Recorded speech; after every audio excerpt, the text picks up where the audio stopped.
Hello, hello, hello, hello, hello, hello, hello, hello, hello. This is Rhapsody, your friendly neighborhood growth hacker slash the Reverend Dr. Rhapsody, whatever you're most comfortable with, whatever floats your boat, whatever gets you off the ground in the morning.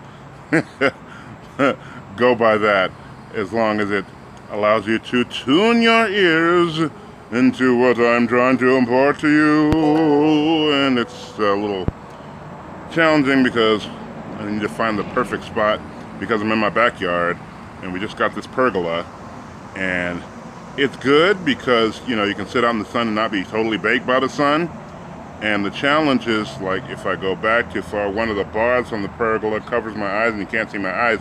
And I know it's very important, extremely important that you see my eyes so that you can feel the power from within me going to within you, transmitting whatever I'm trying to transmit, so that you can not only hear it with your ears, but see it with your eyes and feel it in your heart through my eyes. So I'll like back up and forth just to see what it looks like, just to goof off. Okay, enough goofing off. Actually, I do this to kill time in case people wind up jumping on the live. And for those who wind up showing up for the live, I appreciate you. For those who wind up catching the replay, I appreciate you as well, because your vote counts. This might be the only place where your vote counts, but your vote counts here. Holy cow, it is like, hot out here. I know not nearly as hot as it would be in Puerto Rico or in some Caribbean island. Not there yet, working on it, but for right now, it's just really warm in Atlanta, Georgia, near the end of January. So what I was going to talk about, it reminds me of a bit that Chris Rock did on God not making mistakes. And it says that God doesn't make mistakes, and then he went through a list of things that could be construed as mistakes. But I'm here to tell you that there are no mistakes. There are only incorrect perceptions of what a lot of people or what the world might call a mistake. And perfect example of that, my wonderful cousin Marcia got this book for me to read that I talked to her about, that I wanted to check out, from a good man by the name of Jim Kwik. If you follow any kind of brain expansion, food of thought, you know who Jim Kwik is. If you don't know who Jim Kwik is, well, it started out in kindergarten. I think they were like going up to the window to see a fire engine or something, and some mean kid pushed his chair out from under him, and he wound up hitting his head on the radiator. And you know, I'm rather surprised his folks didn't sue, because back in the day, that's what you did.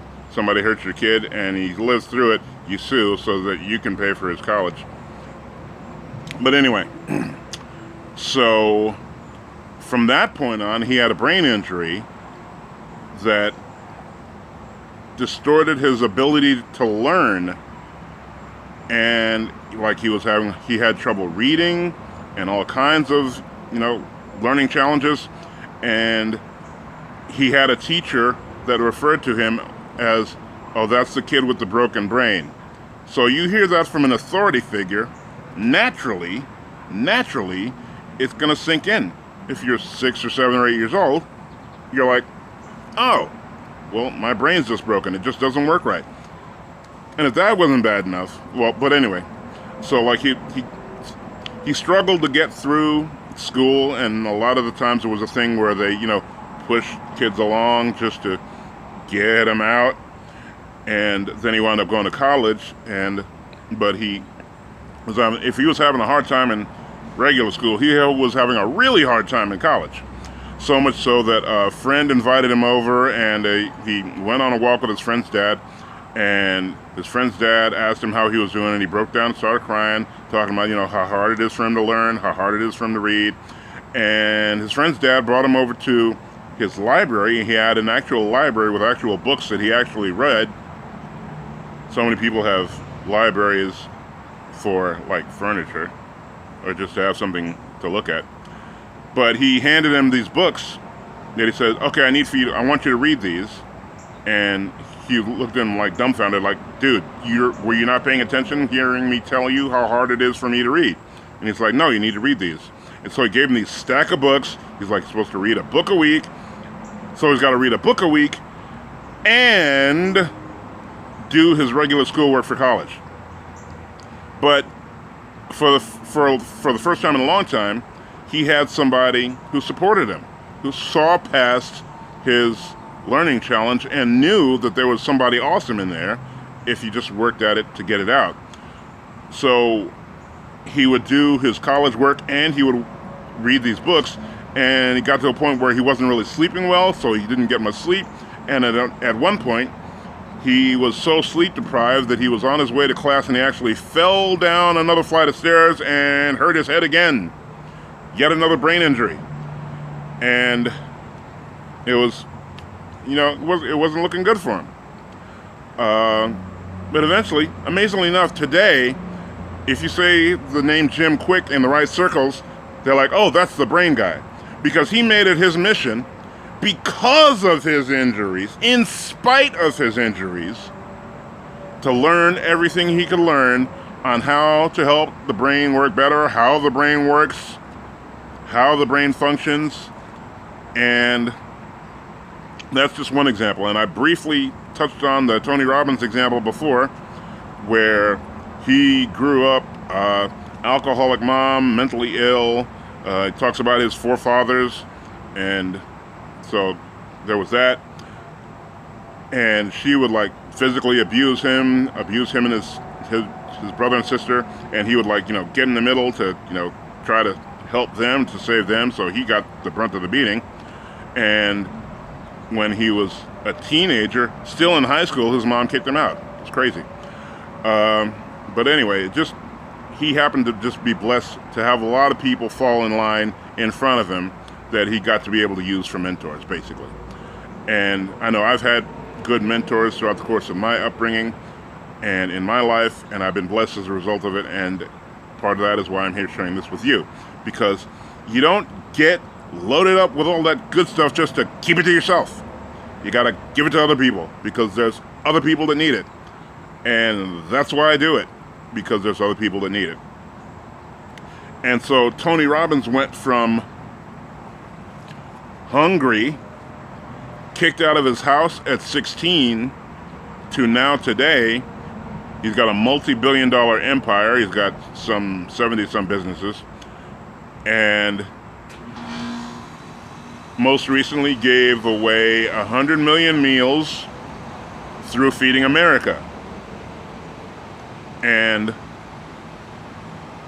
I found out there was another organization that gave 100 million meals to Feeding America.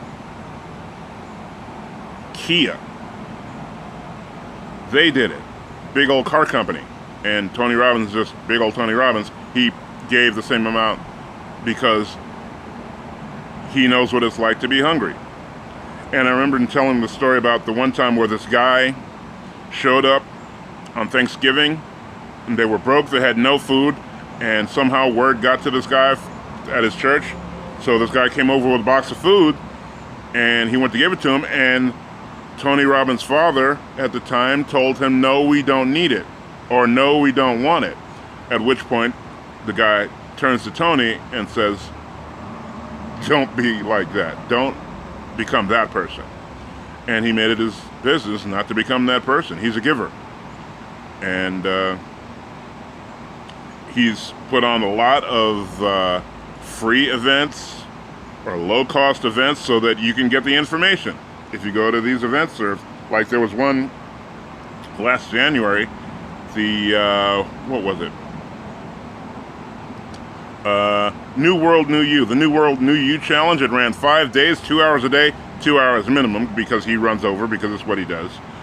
And it was great.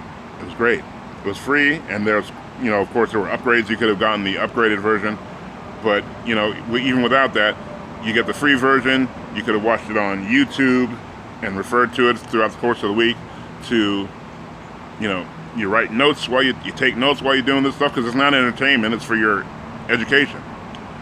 And that is the best investment you can ever make. That came out of the mouth of Warren Buffett. The best investment you can ever make is an investment in yourself. Right now, you're investing in yourself simply by spending time with me. So once again, I appreciate you. I thank you for being here.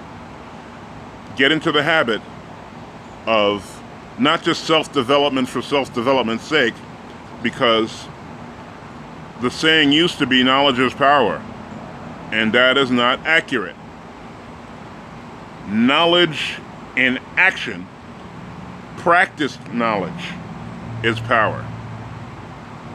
So that's why one of the things I talk about, if you want to learn a book, if you want to remember a book that you read, the best thing you can do is find somebody who you believe would be interested in it and teach them what you just learned. That further instills it in you, and somebody else gets to benefit from it. It's like you get to hear it twice, when you hear it the first time and when you tell it to somebody else. All right, I think that's about all we're going to do for today, because I'm sweating like a woman of the night in church. So I'm going to try to lean back and get at least one good shot of my eyes that are covered in sweat, because I'm sweating like a woman of the night in church. Me love you long time. I'll see you next time. Until then, be happy, be well. Look for the abundance that is in your life, because it's there. You just have to look for it. Sometimes it's harder to see than others, but it's there. So look for the joy in your life, you'll find it. Look for the abundance in your life, and you'll find it. Look for the prosperity in your life, and you'll find it. Turn off the news. I have this thing, okay, I digress, but I have this thing in our house where I stay with my younger sister, and she's addicted to CNN.